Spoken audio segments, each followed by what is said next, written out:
I gotta get out of here. You know, I'm getting sick of this city. I gotta get away. You know, it's like I'm going absolutely, I don't know, I gotta get away. You know what I'm talking about? Well, I'm sensing that you're feeling like you gotta get away for a while. Incredible. You know, it's like you read my mind or something, you know?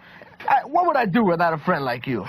Well, what seems to be the problem? Look around you, man. What's not the problem every day? From the time I get up to the time I crash, you know, it's like, hurry, hurry, hurry.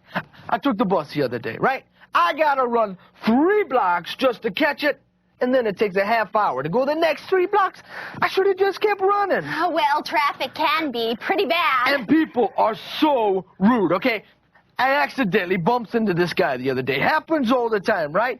He's gotta knock me down.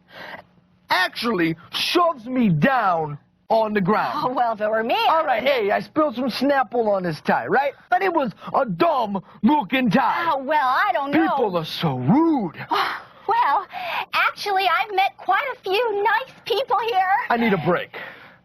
Well, do you have any vacation time coming up? No. Okay, that's the thing. I just switched jobs, and I don't get vacation for, what, I don't know, like a year or something. You know, can you believe that? Well, at least you got a job. I mean, there's a lot of people. Yeah, I know. I could be out on the street bumming quarters. You know, oh, I hate those people. You know, it's like you can't even walk down the street without somebody in your face asking you for something all the time.